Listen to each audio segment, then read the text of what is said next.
Hello students, welcome back. Myself Pushpender Singh and we are going to start with our NCERT classes.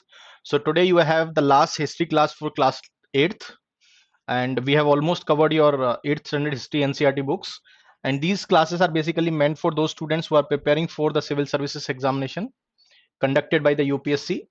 Okay, so those students who are appearing for this examination have already studied these basic books of NCERT, so you can revise with the help of these lectures. And those students who are preparing, or those students who are basically starting those reading those NCERT books, so you can basically get benefited out of it. So you can subscribe our channel on the YouTube, that is Future IAS, and you will get the daily classes for the NCERT. Okay, NCERT books. So we are covering all of your NCERT books through these classes. Okay, so let's begin.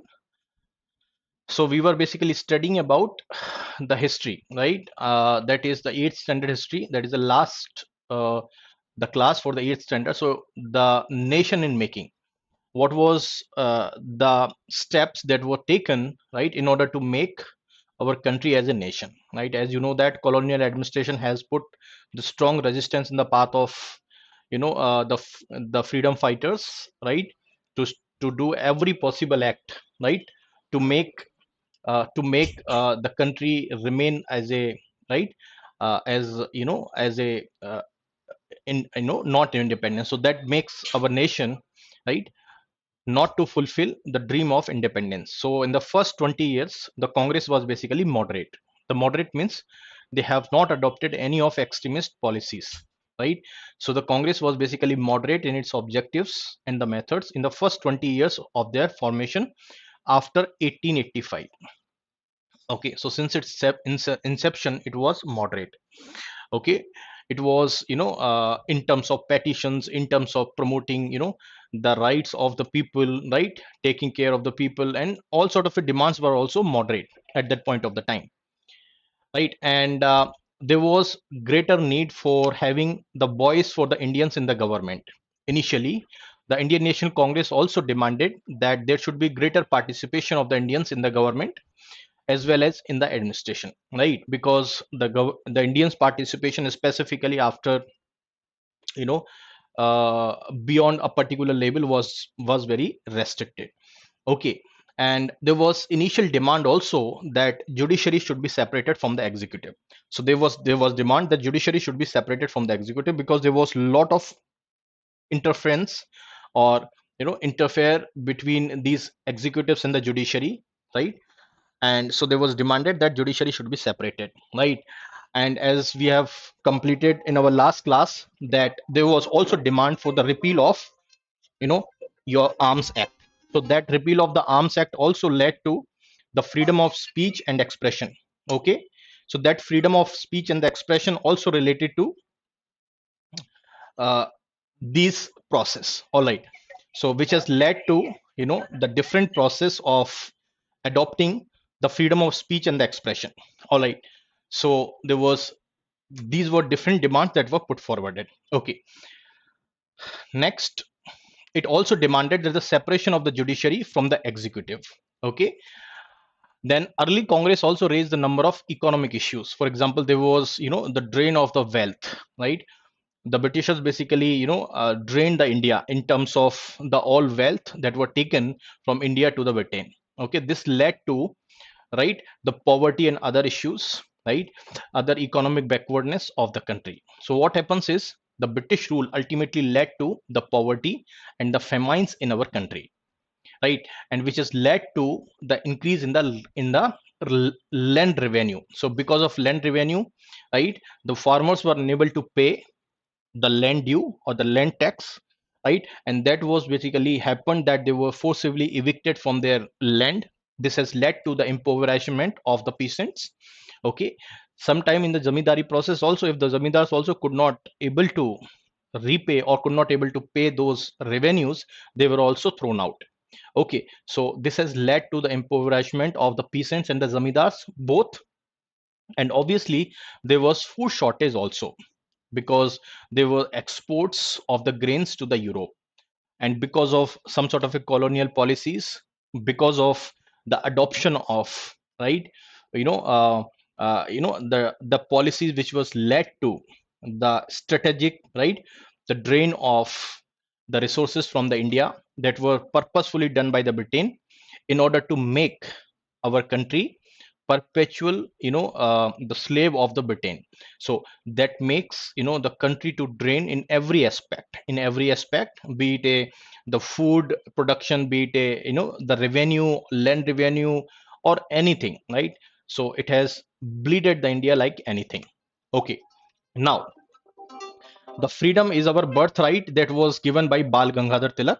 Okay, so Bal Gangadhar Tilak basically gave this slogan. So in the Bengal, Maharashtra, and the Punjab, okay, what was there? There were different freedom fighters, right? For example, Bipin Chandra Pal, Bal Gangadhar Tilak, Lala Lajpat Rai. So these were basically some of the freedom fighters. They were combinedly known as Lal Bal Pal. Lal means your Lala Lajpat Rai, Bal means your Bal Gangadhar Tilak, and Pal means your Bipin Chandra Pal. Okay, these were basically leaders belong to, right, Bengal, Maharashtra, and Punjab. Now they were strongly criticizing the policies of colonial government, right? Strongly, because they know that the Britain is draining India like anything, right? So they have also promoted, right, the awareness campaign among the people related to these colonial policies. Okay, now they were also started demanding about the Swaraj. Okay, Bal Gangadhar Tilak also gave the slogan that the freedom is my birthright and I shall have it. This slogan was given by Bal Gangadhar Tilak, okay, who was strongly critic of, the Britain about their policies in terms of these, you know the policies which were adopted by the Britain. Okay, next, in 1905, the Viceroy Curzon announced the partition of the biggest province of India, that was Bengal, and that was basically divided, right, uh, you know into the two parts, which included the Bihar and the parts of Orissa. Now this has led to the protest, right, specifically throughout the India, because the main purpose of the dividing the Bengal based on the communalistic line, right? So they were basically, the Britishers basically, skeptical about, the growing unity among the people. So they want to just break down, right, this unity among the people by dividing the Bengal, right? And the assumption, or the the announcement given by the Britain that the Bengal was very big in order to govern it, right? And in order to make better governance, we are dividing Bengal, but that was not true, because the Britishers want to break the unity among the people. So they just want to divide the Bengal, right, based on the communalistic lines. Okay, as I told you that the division of the Bengal has led, a different protest at the different parts of the country, right? Both moderates and the radicals protested this partition, right, which has led to, division of the Bengal based on the communalistic line. Okay, and there was huge public meetings, huge demonstrations that were organized, and these huge demonstration would lead to the birth of the Swadeshi movement, which was ultimately culminated to, your the different, the steps in the freedom struggle. Okay, now let's understand about the phenomena of growth of mass nationalism, how the nationalism have been grown among the mass, okay, or how the feeling, or how the connect of the nationalism have been grown among the people. Okay, so after 1919, so because initially there was the Indian National Congress also, they were moderate. Okay, after 1919, especially because of advent of Gandhiji, right, the Gandhiji came, and which has led this struggle to become a mass movement. So gradually, right, the struggle against the Britain have grown as a mass movement, as a mass struggle, right? The mass struggle means it has the involvement of various sections of the society. For example, the peasant participated, tribals participated, students participated, women participated. They have participated in large numbers, right? And apart from that, the factory workers also participated, because all stakeholders, be it a peasant, tribal, students, women, all were sacrificed, all were basically, you know, have basically suffered during the British rule, right? And as you know, that first war or first world war was started in 1914 and it ended in 1918, right? Obviously this world war have altered the economic and the political situation of our country. Okay, and the India was not willing to go to the war, but ultimately the India was dragged into the war. Okay, because of that Britain were basically our colonial master, right? And obviously this has led to the huge defense expenditure, because if you are once going to the war you have to invest a lot. So this has again led to the drain of the money from our country. Okay, obviously with that war formality or war infrastructure or war related expenditure, right, have increased over the period of the time. And definitely with the military expenditure there were demand for the war supplies also. For example, food, right? Specifically food, we are concerning about the food. So what happens is the demand for these war supplies was increased. Now what happens after that? There was sharp increase in the prices, so prices shot up, right? So prices ultimately shot up, okay, which has led to, the demand and supply mismatch, right? Obviously the common people suffered in that process because there was huge demand specifically, right, for the war supplies, right? And the war lead the Britain to expand their army in that process. And it was forcibly, the Indians were forcibly taken to the different locations for the armed fight, right? And government basically forced the villages in India to send their soldiers to the alien cause, and that has led to again the different, the basically protest among the people at the different places. Okay, as the Mahatma Gandhi came, right? He was basically, as also known as the father of the nation. The Mahatma Gandhi was born on 2nd October 1869 at Porbandar in the Gujarat. Okay, and he was basically a barrister, so he studied a law in England.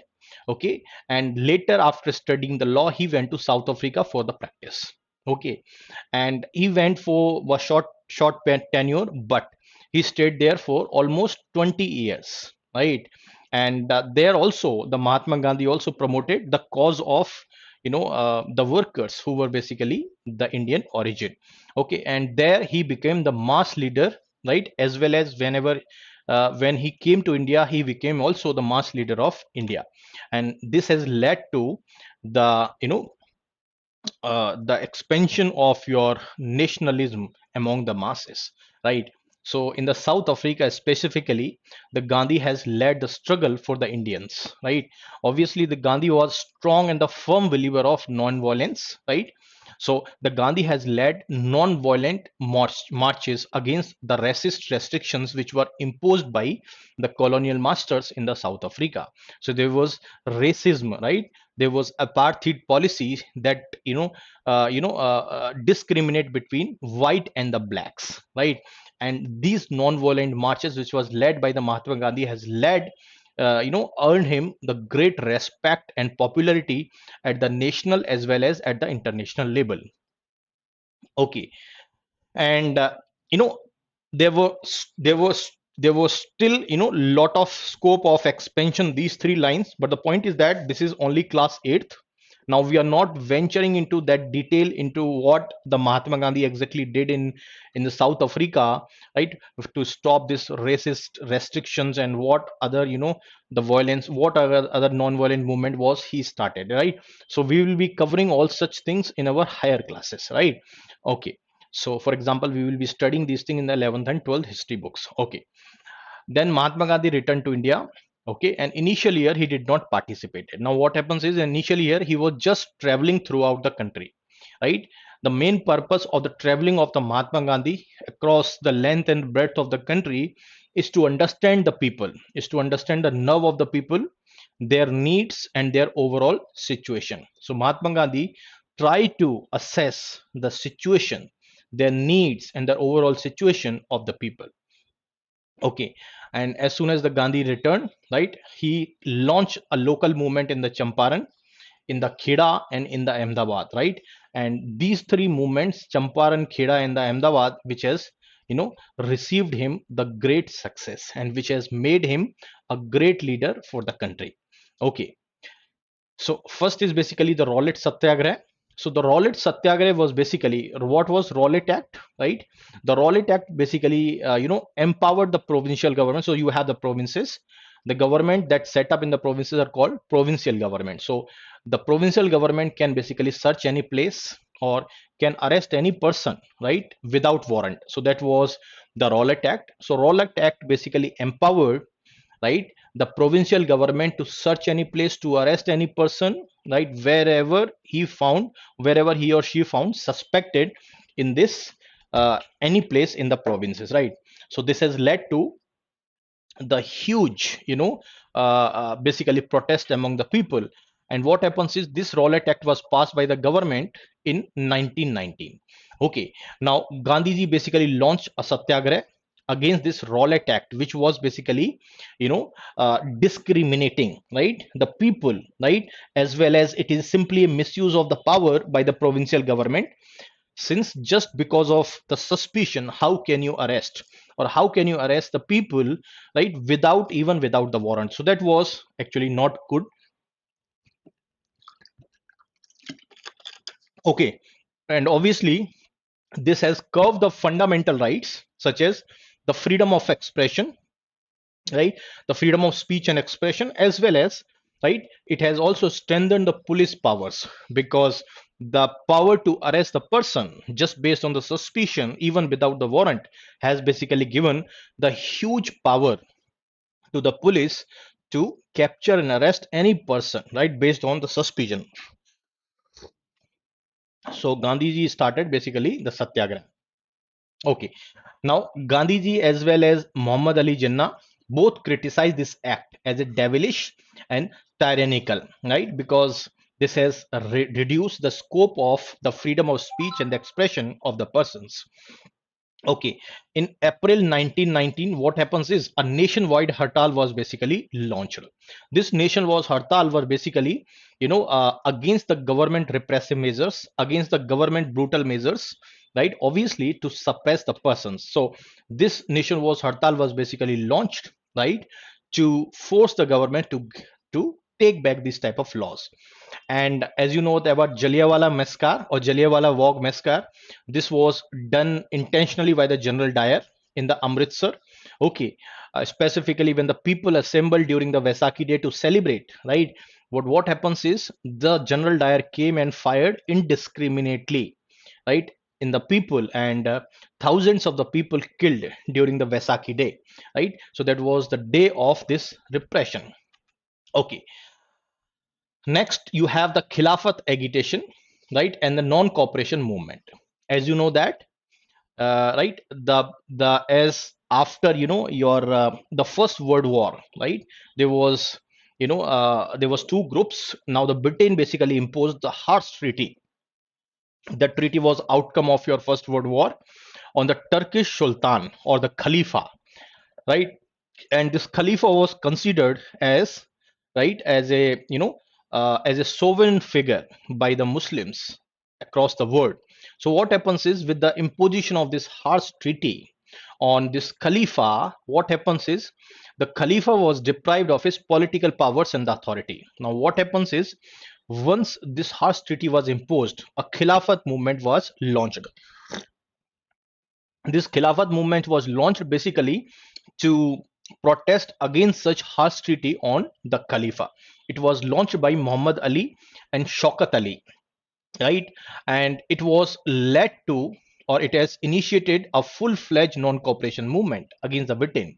Obviously, the Gandhiji also, sensed the nerve of this, the Khilafat agitation, and basically cooperated with the Ali brothers, Muhammad Ali and Shaukat Ali, and this Khilafat movement converted into a full-fledged non-cooperation movement against the Britain.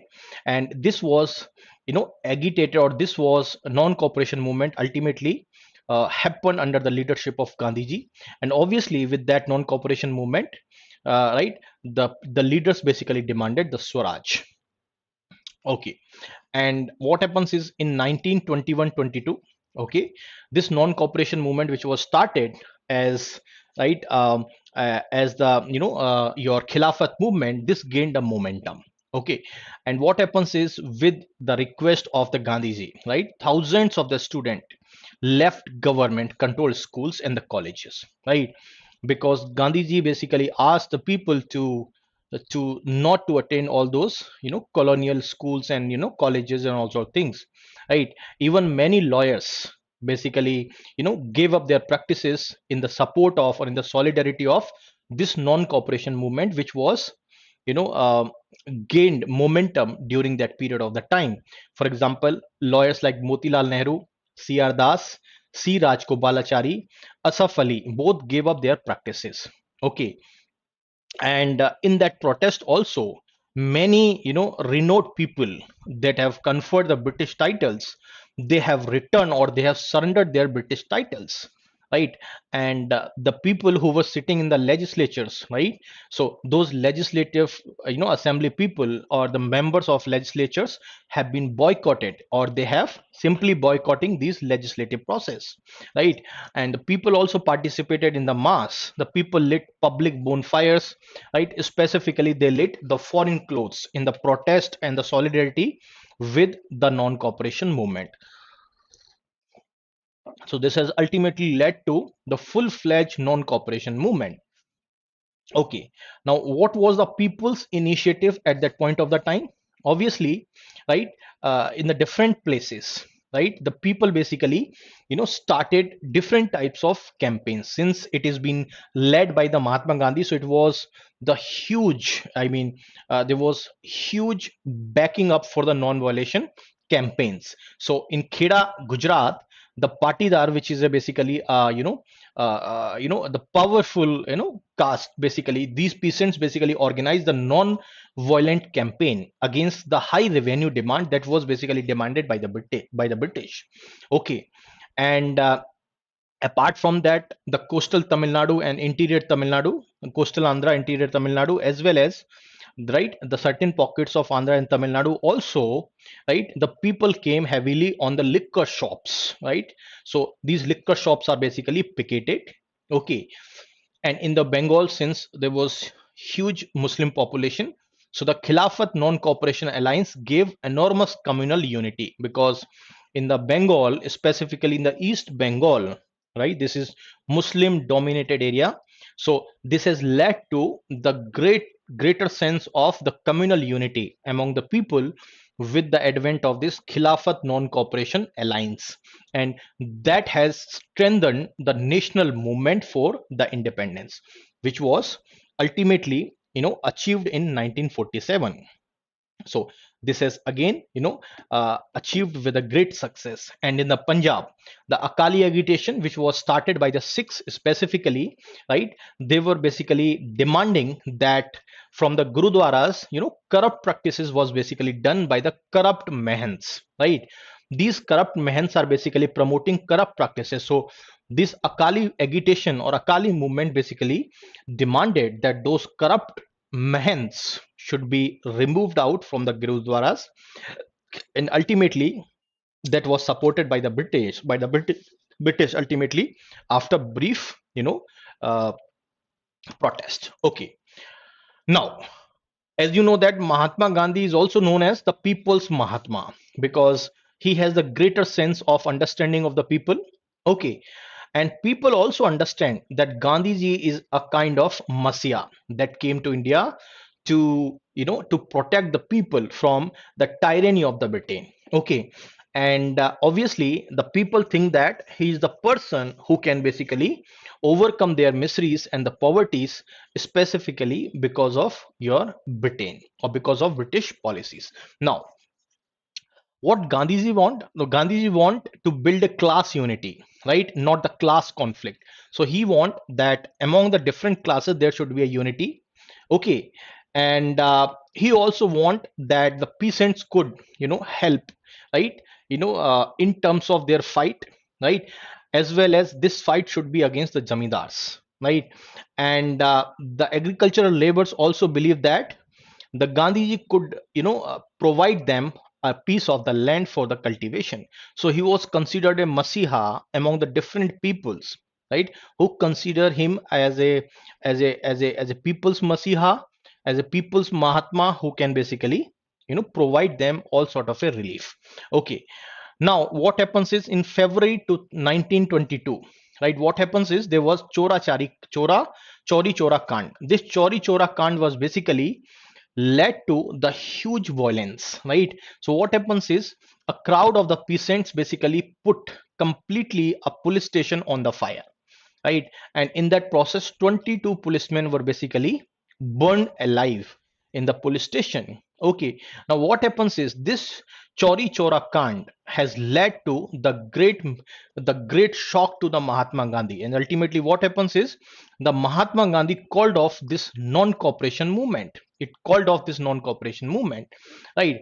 Because of this chori chora agitation. Now what happens is, right, and the Chitranjan Das and the Motilal Nehru, who were basically argued for the fight for the elections, because they were demanding that we should enter into the councils, right, legislative councils, and we shall continue our agitation against the Britain or against the British policies from within the legislative councils, right? As well as once we enter into the legislative council, we can also influence the governmental policy. So both Chitrandan Das and the Motilal Nehru both were basically advocating the council entry, right? To basically start protest, right, within the councils, and to influence the governmental policy in that process. Okay, and what happens is the civil disobedience movement was basically launched in 1930. It was also launched under the leadership of Mahatma Gandhi.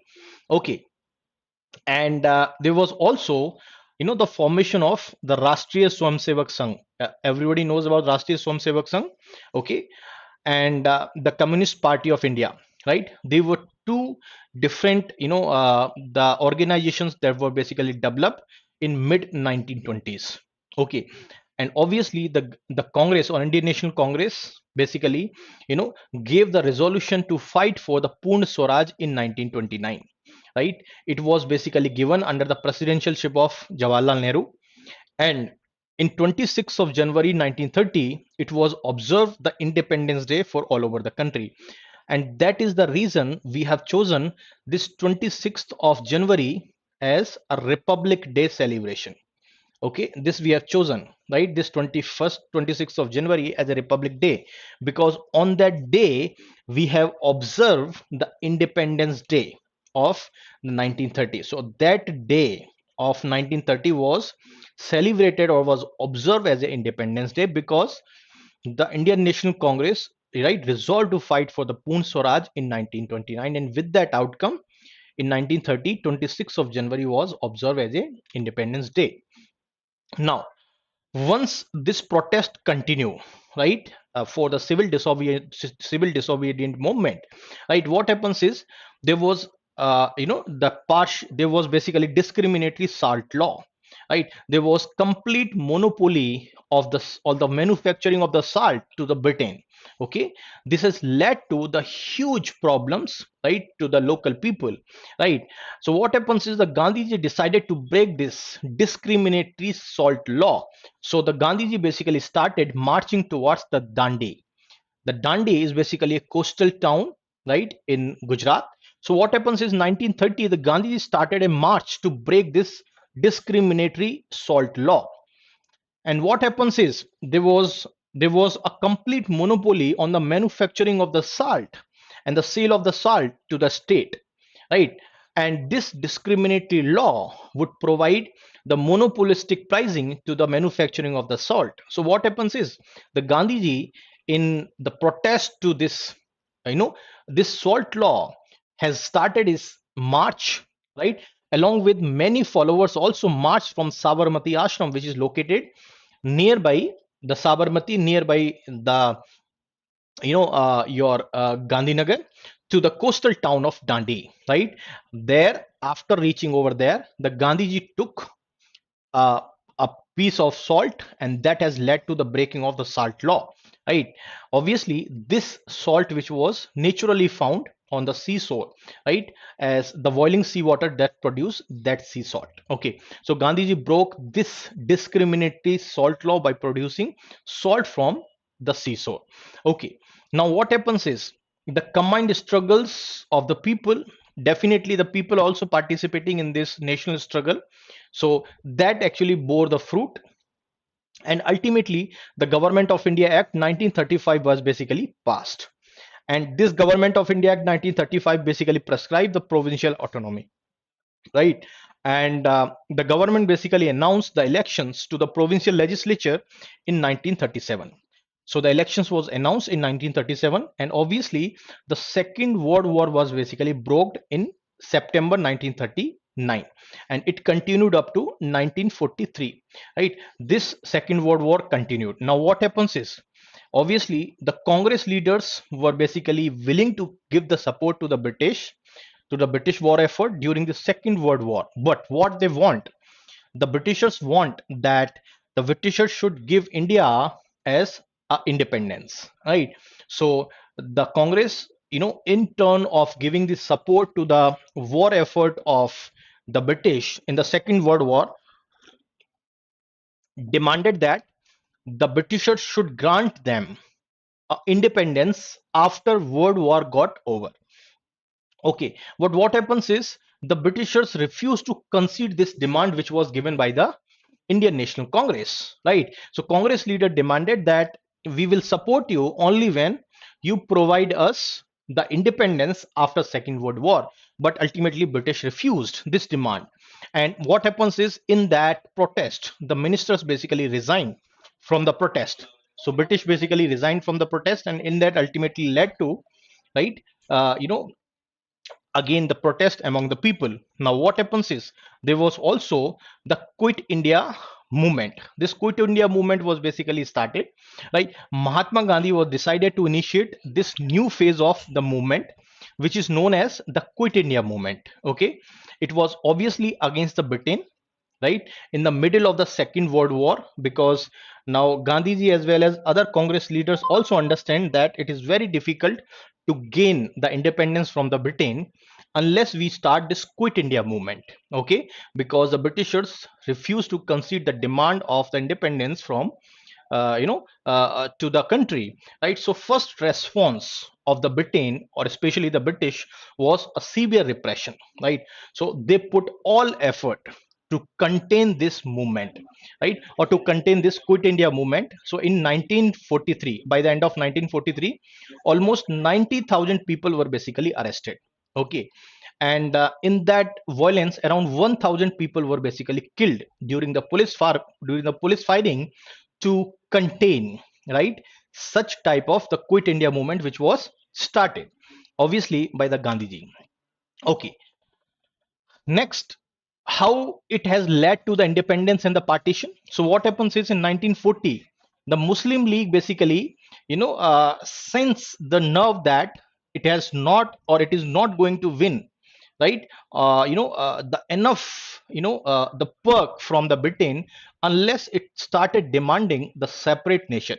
So the Muslim League have moved a resolution demanding the independent states from for the Muslims in the northwest and the eastern areas of the country. So it started demanding the separate or independent states. Now what happens is, when the elections was announced by the Britain in 1935, and ultimately elections was held in 1937, right? The Muslim League basically, won victorious among the minority. So Muslim League, basically the Muslims supported this minority, right? This minority party, which was the Muslim League. And ultimately what happens is, this is way to, the development of this democratic structure, because ultimately the Indian National Congress was ultimately the winner in the elections that was conducted in 1937. But the Muslim League that was demanding for the separate statehood for the Muslims, they were mainly got the majority only in the Muslim majority provinces, right, on the Muslim majority areas.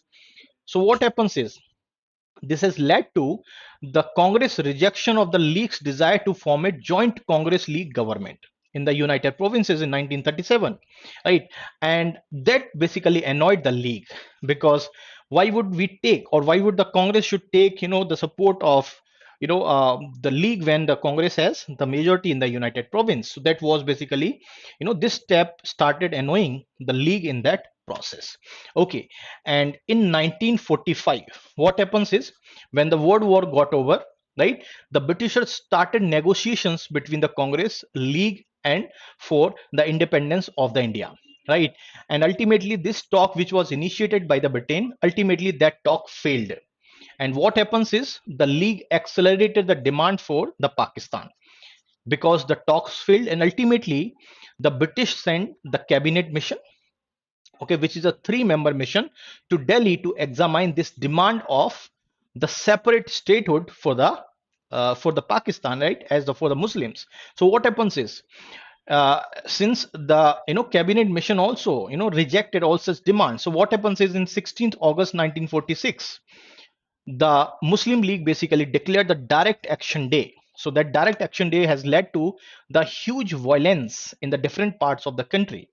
Okay, and ultimately the Mountbatten, Lord Mountbatten, has announced the Mountbatten Plan, and based on that Lord Mountbatten Plan, the partition was basically finalized, and the plan was basically announced, and ultimately the two nations, India and the Pakistan, came into the picture. So both Pakistan and India both become the two dominions, right? Both have gained the independence from the the basically the joint country. Okay, this has led to the joy of the country's independence, obviously, from the British rule. And obviously there was also the mixed reactions, because there was also the pain due to the partition, because our country was divided into the two dominions, right, as the India and the Pakistan. So what happens after independence? After independence, the India faced the series of the great challenges, obviously, right? There was huge problems related to the refugees, because as the India got independence, there were partition between the two dominions, that were Pakistan and India, and this has led to the division of the country into the two dominions, and that has led to, right, the shuffling of the people. For example, from India, the Muslims basically migrated to the Pakistan. Okay, so Muslim migrations were there specifically. Okay, and from Pakistan to India, there were Sikh, Hindus, and Christians, Jains, Parsis.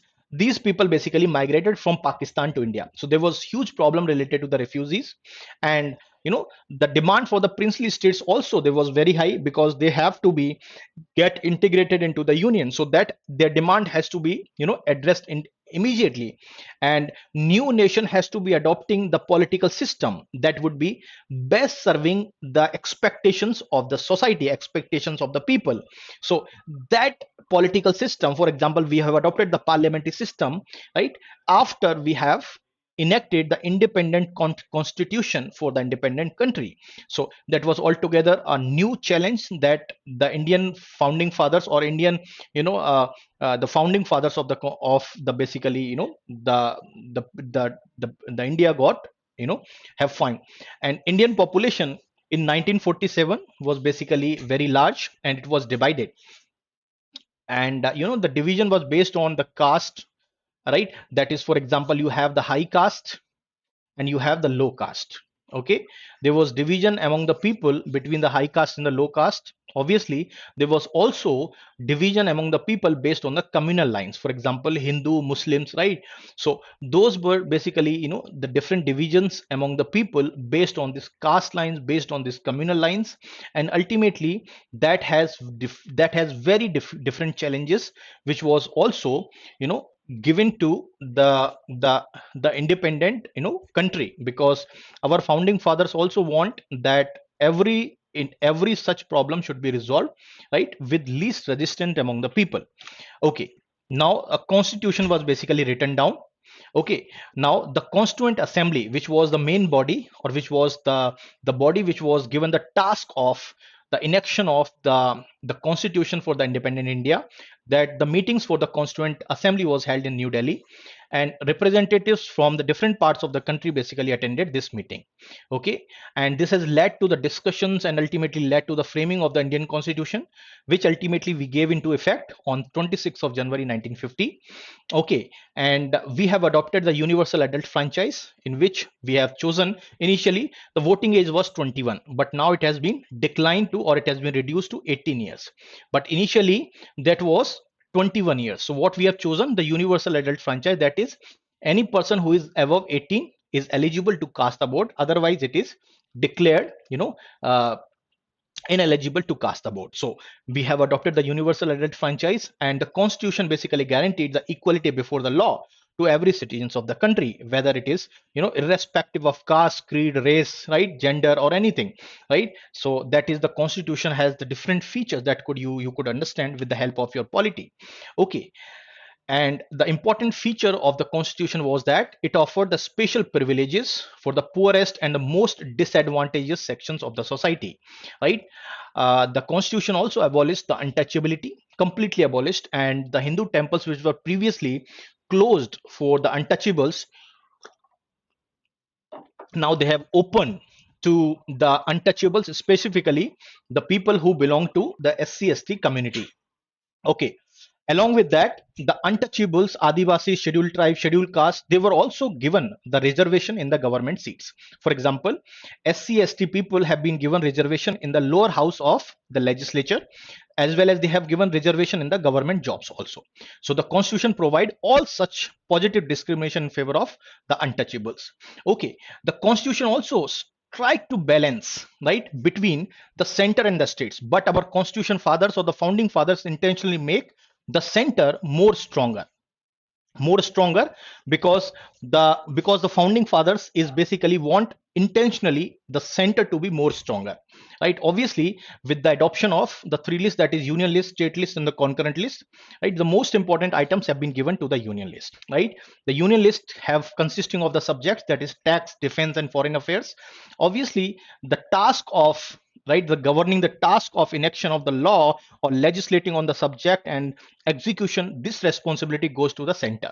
The state list consisting of those subjects which are locally important, for example education, health, right? So the responsibility of making the law in the normal circumstances, right, have gone to the states. So state can make the law for those subjects which are locally important. Okay, and concurrent subjects are basically those subjects where both the center and the states both can legislate. For example, the forest, agriculture, these are concurrent subjects, both the center and the states can legislate on this subject. So it's a joint responsibility of both center and the states. And ultimately there was official language that was declared, that Hindi was designed as an official language that could be used for the official purpose, for example for the communication between the center and the states. That could be used also in the courts, as well as in the different form of the communication between the different agencies and the different ministries among the government of India as well as the government of the states. Dr. B.R. Ambedkar, who was also the chairperson of the drafting committee, has finalized the final draft of the constitution, and that was ultimately got passed in the Constituent Assembly, right? That has ultimately got passed and ultimately have given the assent to the final draft version, and ultimately that draft has made the full-fledged constitution for the independent India, right? So we have the full-fledged constitution for the independent India that was ultimately drafted by the B.R. Ambedkar, who was the chairperson of the drafting committee. Okay, and there was different states, that was state reorganization that was ultimately done.